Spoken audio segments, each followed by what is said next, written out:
published in the Arya in September of 1916. Now it's interesting, Sri Aurobindo has substituted the opening citations with retranslated material and some additional material.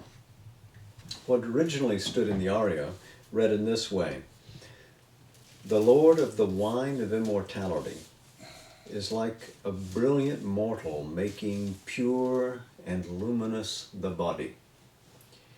He comes pouring into all the sheath. His vast streams are released forth, and he enters into these jars." That is a piece from the 9th mandala of the Rig Veda, and all that mandala is dedicated to Soma, the god of delight. He will keep that, but retranslate and add a verse to it. But he prefaces it with two other citations. The first is from our familiar Taittiriya Upanishad. It's not a direct quote. He's taking some phrases from each of the first 5 verses in the 2nd chapter and translated it in this way: "There is a self that is of the essence of matter. There is another inner self of life that fills the other. There is another inner self of mind. There is another inner self of truth knowledge. There is another inner self of bliss."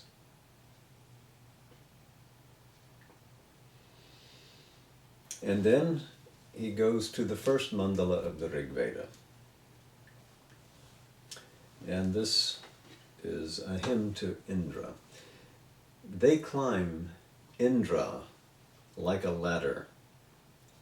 As one mounts peak after peak, there becomes clear the much that has still to be done. Indra brings consciousness of that as the goal."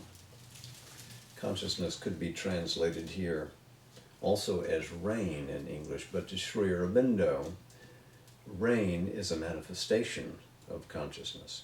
Indra, by the way, to keep it brief, is the god of the divine mind.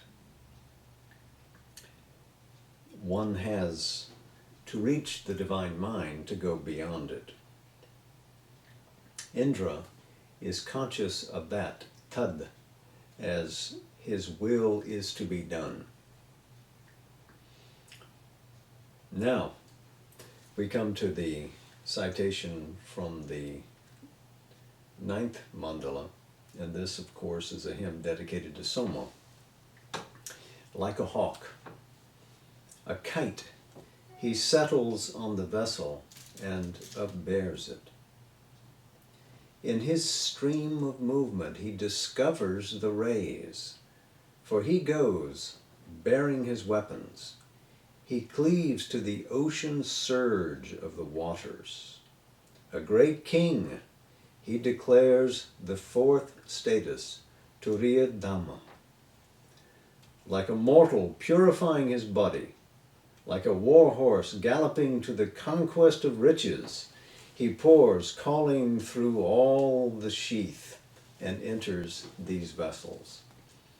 You can see how much fuller it is when he adds the other verse and translates it in this way.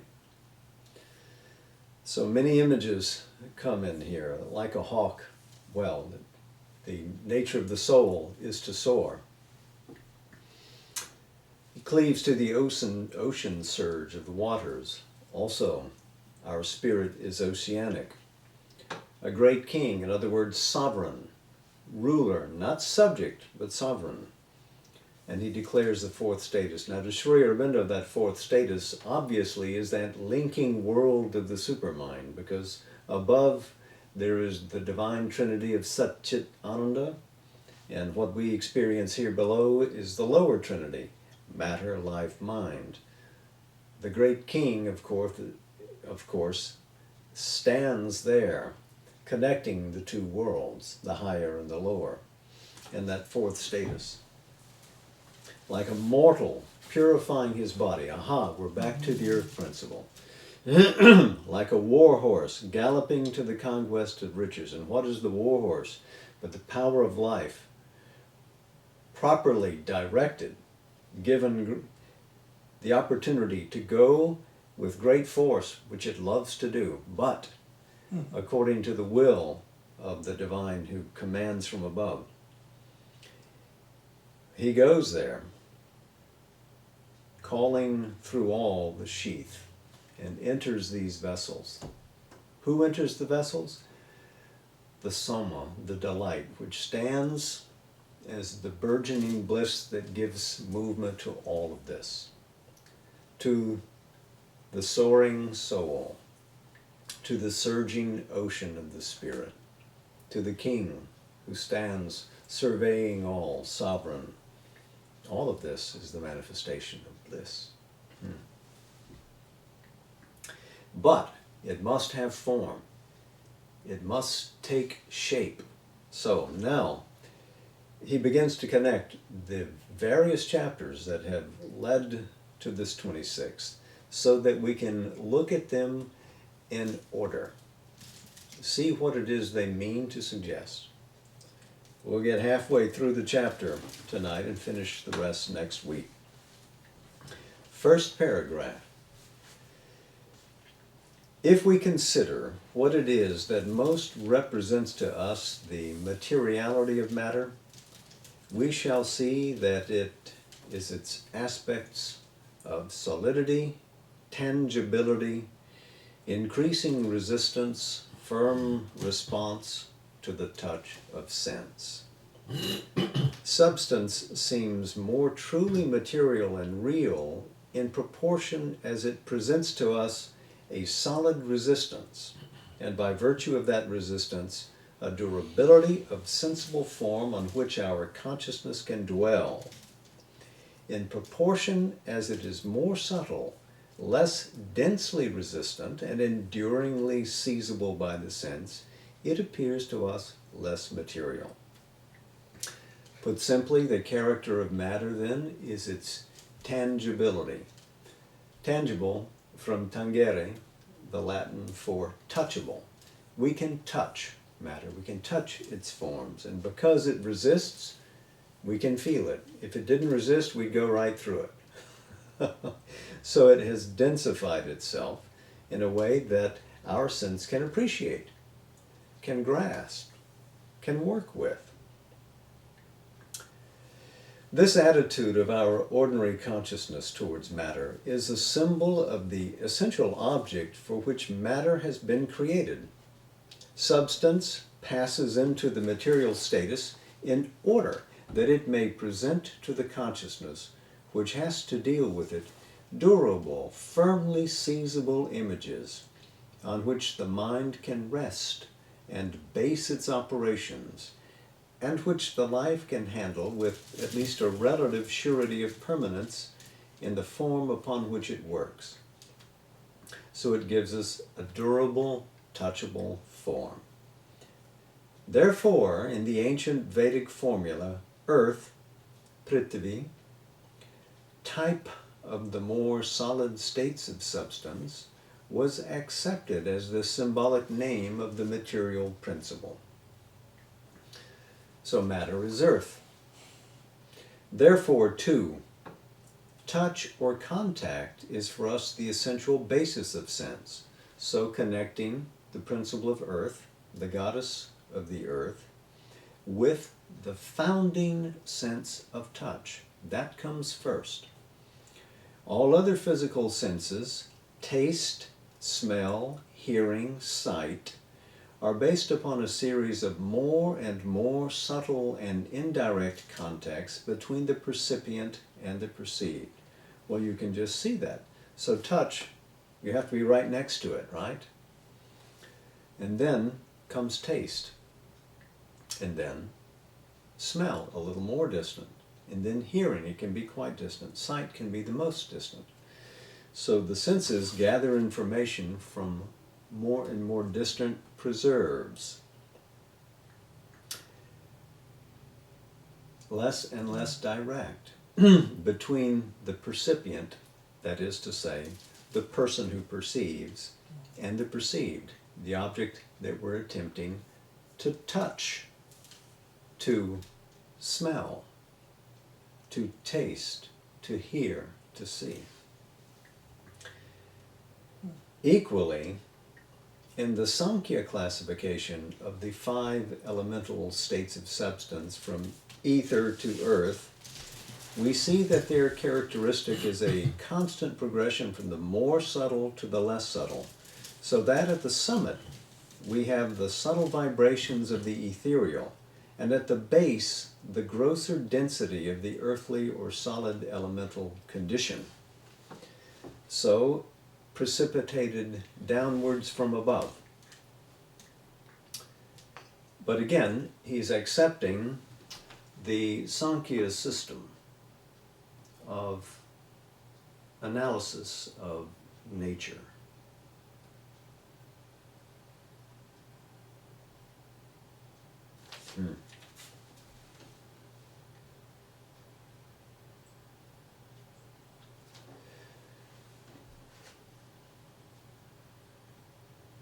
And by implication, then, he finds it agreeable.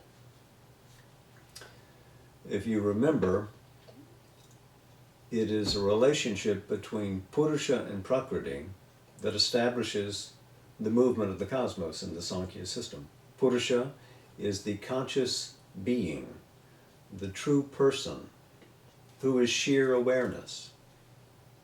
Prakriti is nature, apparently distinct from the person, and yet who never moves unless the person gives attention. So it is the attention of the person that causes nature to produce. And the first thing that it produces is this great awareness, mahas, the vast awareness, which seems to be the organizing intelligence of the buddhi, which extends itself in the sense of self, which then, as a self, wants to experience and so organizes a mind to gather data for it. But data don't exist yet. And so senses must come into being. The senses project subtle objects. Those subtle objects become dense objects. And hence the senses can begin to work and gather all of this information. But it is all arriving as dispositive from above. Because Purusha originally looks and intelligence comes into being, separating the subject and object, saying, I am here and that is there, that any of this is at all formed. So Sri Aurobindo, by using this, asserts that he likes it, that he agrees with this approach to analysis of nature, but also accepts it in a sense that it is a continuation of a lengthy Indian tradition. And this Sankhya classification of nature and this distinction between person and world arises from the sage Kapila, who has no Vedic orientation, who stands outside the Veda, who is earlier even than the Vedic presence in India. We'll leave that little historical nugget alone for now, because we've dealt with it when we went through the Indian spiritual tradition. But interesting it is that the Sankhya system, the enumeration system, based upon Kapila's insights, continues all the way up to the present day into Sri Aurobindo. Now back to his study.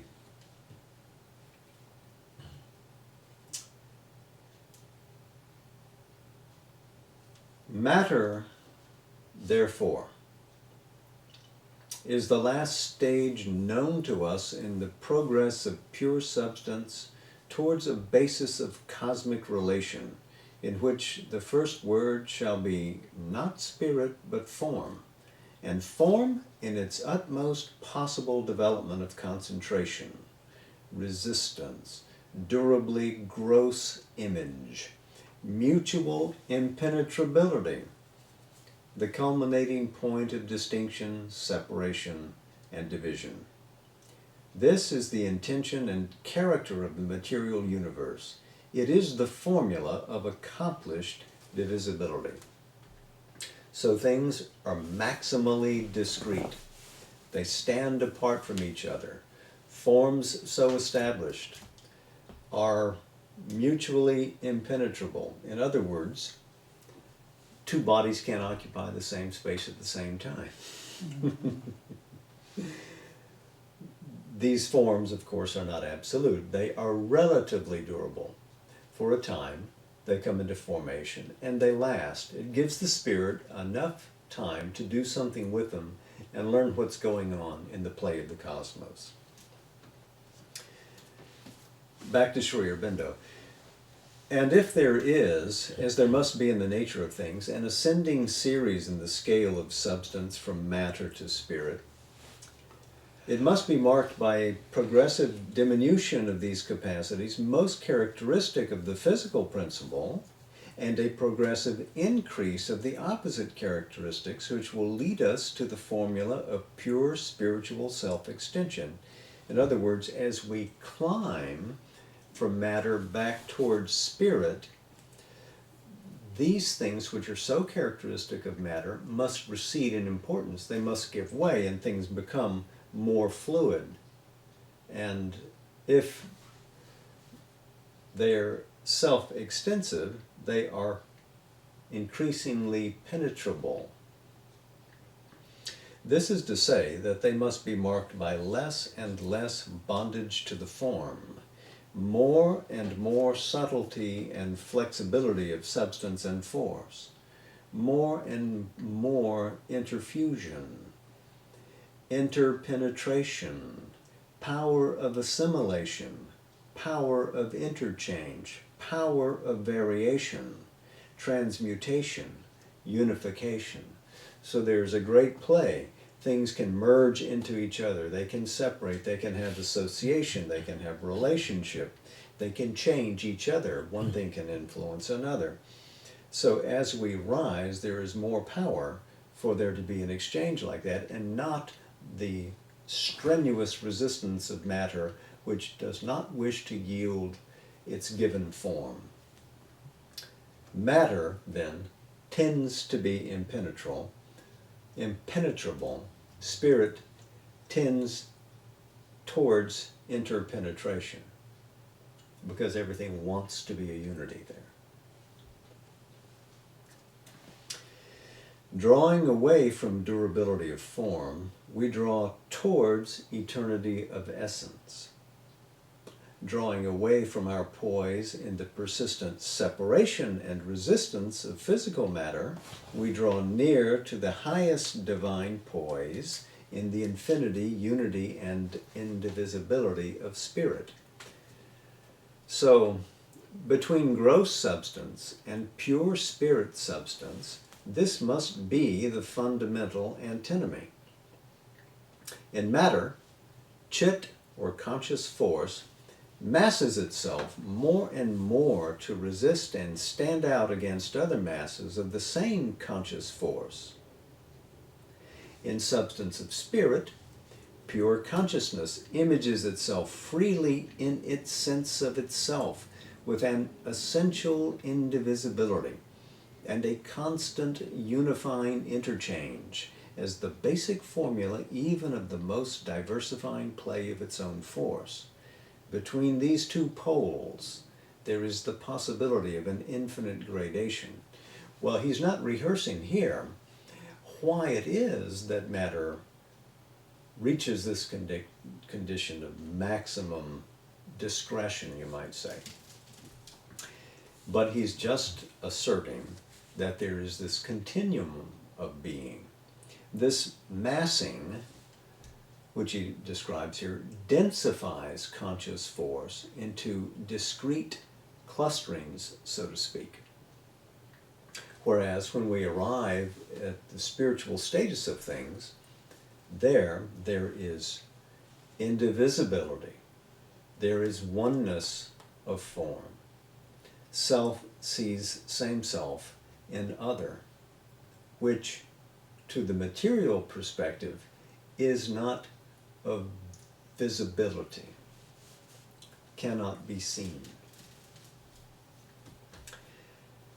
These considerations become of great importance when we consider the possible relation between the divine life and the divine mind of the perfected human soul and the very gross and seemingly undivine body or formula of physical being in which we actually dwell. So what relates us from that to this? That formula is the result of a certain fixed relation between sense and substance from which the material universe has started. But as this relation is not the only possible relation, so that formula is not the only possible formula. Life and mind may manifest themselves in another relation to substance and work out different physical laws, other and larger habits, even a different substance of body with a freer action of the sense, a freer action of the life, a freer action of the mind. So the current relation of life and mind in body reflects the beginnings of the cosmos as we started. But another relation is possible. Physical laws can change. They are not inalienable. They are subject to the rule of consciousness, and so can be altered. Death, division, mutual resistance and exclusion between embodied masses of the same conscious life force are the formula of our physical existence. The narrow limitation of the play of the senses, the determination within a small circle of the field, duration and power of the life workings, the obscuration, lame movement, broken and bounded functioning of the mind are the yoke which that formula expressed in the animal body has imposed upon the higher principles. In other words, this is a description of our current state of things. We're dogged by death, we're limited, we're obscured, but these aren't necessarily our future. As he says, but these things are not the sole possible rhythm of cosmic nature. There are superior states, there are higher worlds. And if the law of these can by any progress of man and by any limitation, by any liberation of our substance from its present imperfections, be imposed on this sensible form and instrument of our being, then there may be, even here, a physical working of divine mind and sense, a physical working of divine life in the human frame, and even the evolution upon earth of something that we may call a divinely human body. So what he asserts is that the laws of higher worlds may manifest here through human progress and evolution. Because in these higher worlds there are also laws by which consciousness engages with its self-expression in form and power. Those laws can be expressed here because of the continuum of being. It is not impossible, it is not impermissible that higher truths can manifest here. Sri Aurobindo says that is a potency that lies in all of nature. The body of man, he concludes, also may someday come by its transfiguration. The Earth Mother too may reveal in us her Godhead. So, in us discovering what the secret of the body is, we bring to fulfillment the hidden possibilities of the Earth Goddess, Prithvi, here in nature. She may make that manifestation available to us. We will be the agency of its articulation.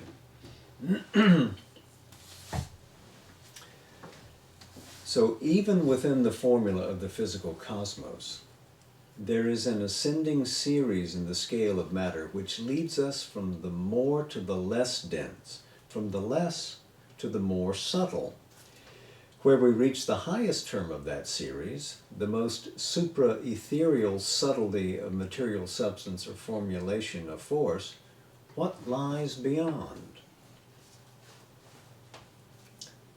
Not a nihil, not a void, for there is no such thing as absolute void or real nullity. And what we call by that name is simply something beyond the grasp of our sense, our mind, or our most subtle consciousness. Again, this is a refusal that Sri Aurobindo asserts, to allow that the cosmos arises from non-being in its literal sense. He uses the term in a restricted sense to mean that which escapes into its own liberation from its own freedom, any positive assignation of its being. It may assert itself as positive being, but always it is free even from that self-determination. And in that we can say that it is non-being. But that there is a zero, that there is a nothingness at the start of all, he says that cannot be. He is, again, fundamentally a realist.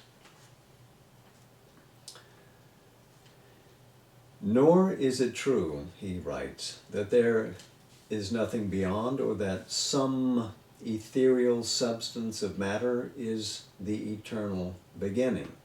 This goes back to the Sankhya scheme, writing about the Mula Prakriti, that the root of Prakriti is some kind of ethereal, undescribable something.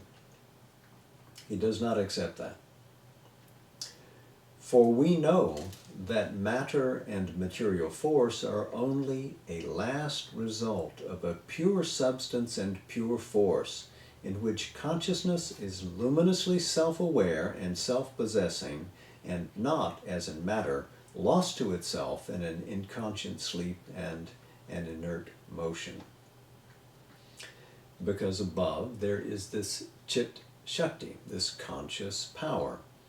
In its relation to itself, the supramental awareness stands forth, manifests diversity within the self-held unity, all of it expressive of oneself, and then giving license to the mind to assert maximum separativity allows the relationship of mind with conscious force to extend itself into form as matter. So matter does not begin from its own being, it begins as a play of consciousness. It is not rooted in a mystery. What is mysterious to the mind is not a mystery to the open spiritual consciousness itself.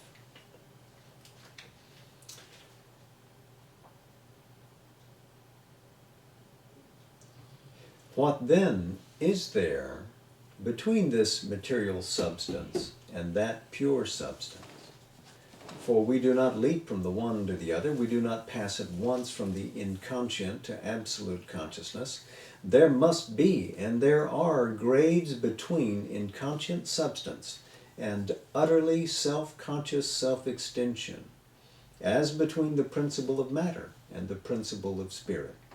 So he's describing a substance of spirit that is above, which is in full unity with what is below.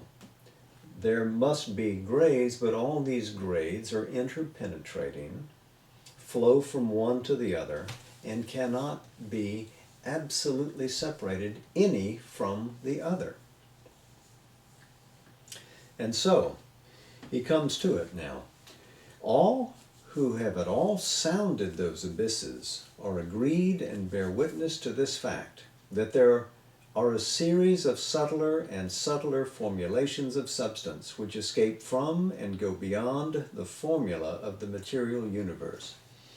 Now, in sounding those abysses, remember Sri Aurobindo gives some credibility to the philosophic mind, to reason, but to discover truth, he gives greater credibility to the spiritual awareness, which has the experience of these great truths. So it is one who has realized inwardly that has properly sounded these abysses, not one who has thought about it.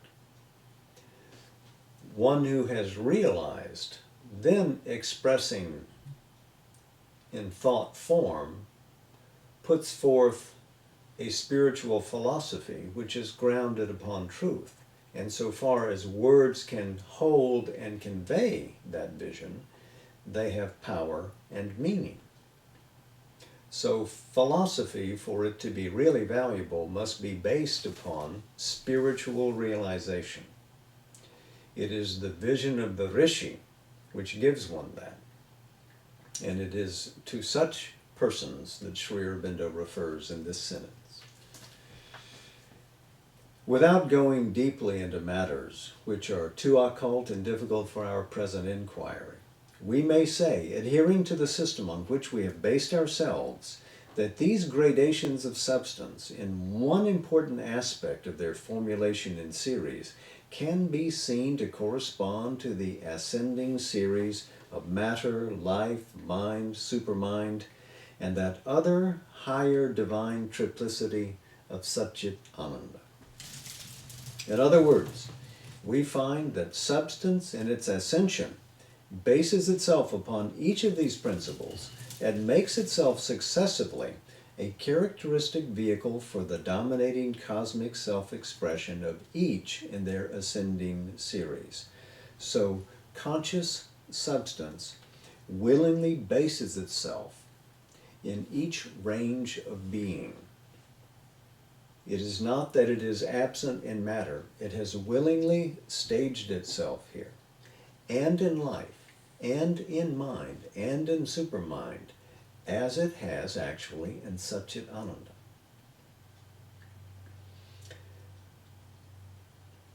So each of these expressions is a vehicle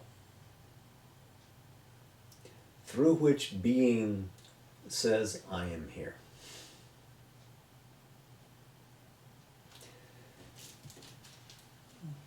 Here in the material world, he writes, everything is founded upon the formula of material substance.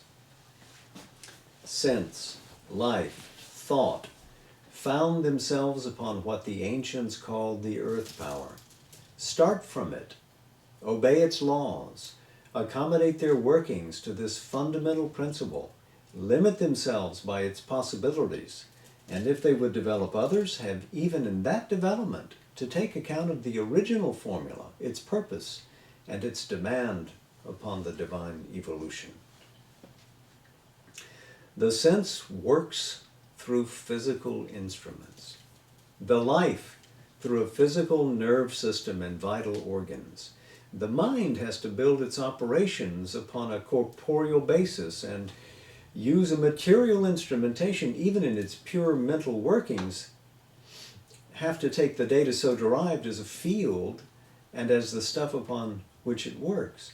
So all these powers of being, life and mind, agree to the conditions that matter imposes upon it so that they can explore and work in the cosmos as founded in matter. There is no necessity in the essential nature of mind, sense, life that they should be so limited, for the physical sense organs are not the creators of sense perceptions, but themselves the creation, the instruments, and here a necessary convenience of the cosmic sense.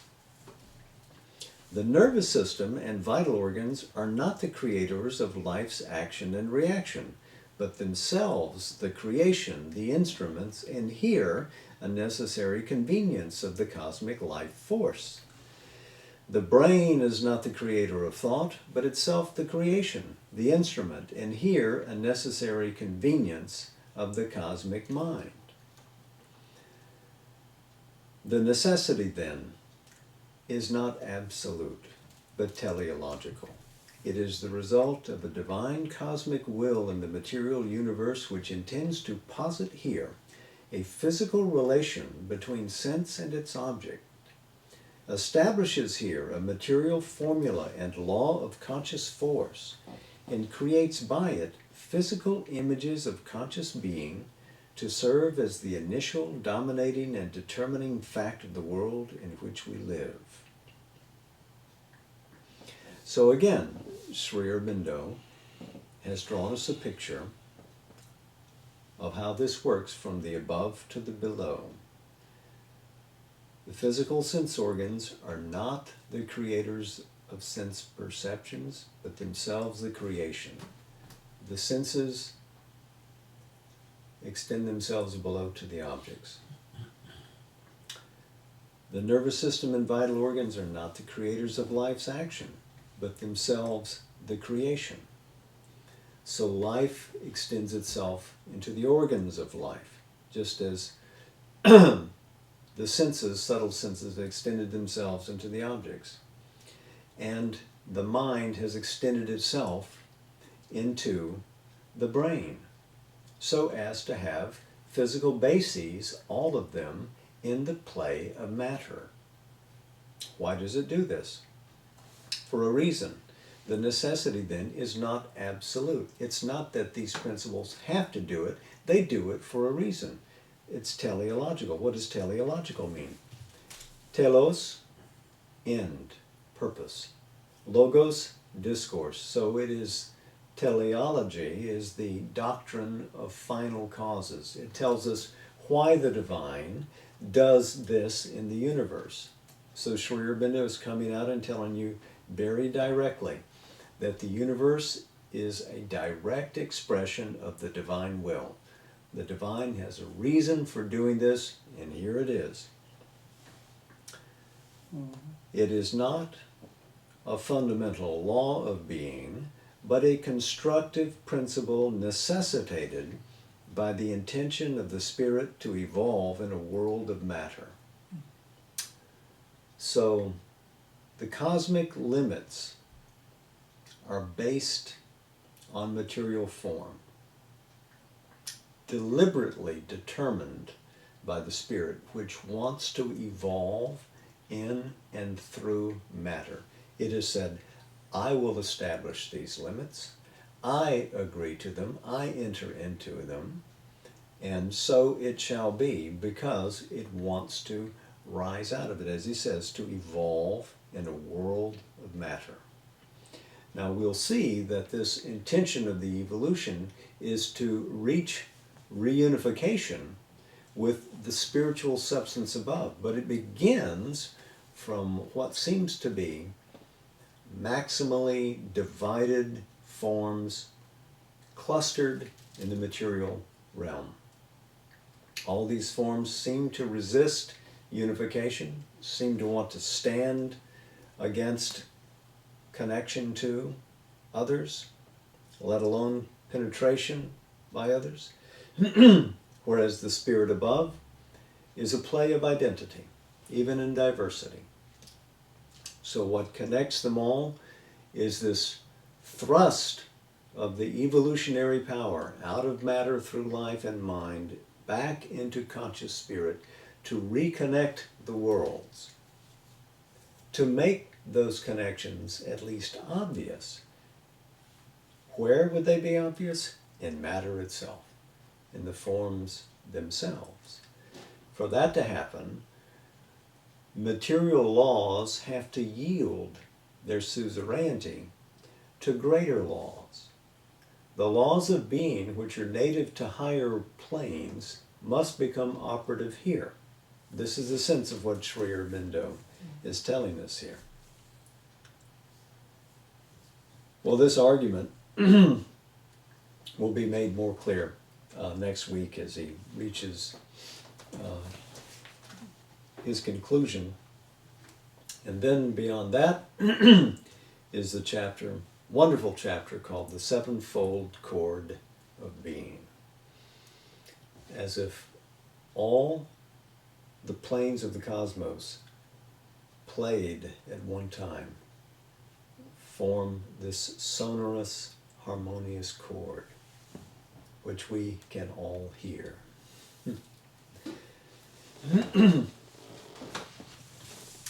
So, this evening, I think it's appropriate for us to read from Savitri in Book 2, the Book of the Traveler of the Worlds, from the first canto, The World Stare, in which he describes all these linked gradations of cosmic being. I'm going to come into it a couple of pages into the canto.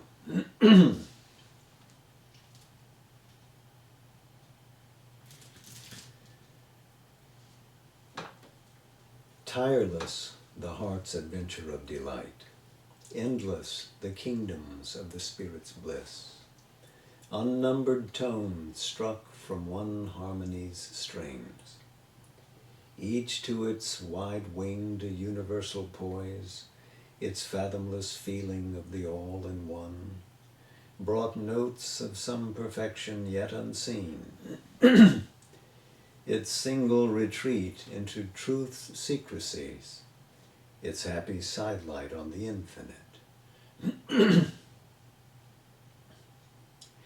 All was found there the unique has dreamed and made, tinging with ceaseless rapture and surprise, and an opulent beauty of passionate difference, the recurring beat that moments God in time.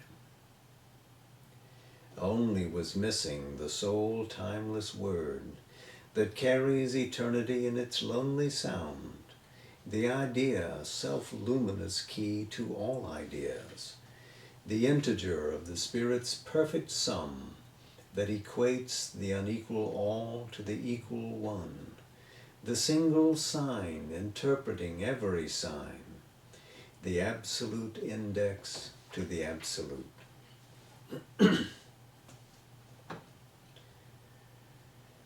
There, walled apart by its own innerness, in a mystical barrage of dynamic light, he saw a lone, immense, high-curved world pile, erect like a mountain chariot of the gods, motionless under an inscrutable sky. As if from matter's plinth and viewless base, to a top as viewless, a carved sea of worlds, climbing with foam-maned waves to the supreme, ascended towards breadths immeasurable. It hoped to soar into the ineffable's reign. 100 levels raised it to the unknown. So it towered up to heights intangible, and disappeared in the hushed conscious vast, as climbs a storied temple tower to heaven, built by the aspiring soul of man to live near to his dream of the invisible. Infinity calls to it as it dreams and climbs. Its spire touches the apex of the world. Mounting into great voiceless stillnesses, it marries the earth to screened eternities. Amid the many systems of the one, made by an interpreting creative joy. Alone it points us to our journey back, out of our long self-loss in nature's deeps. Planted on earth, it holds in it all realms. It is a brief compendium of the vast. This was the single stair to being's goal. So I think we'll put our bookmark there for the evening.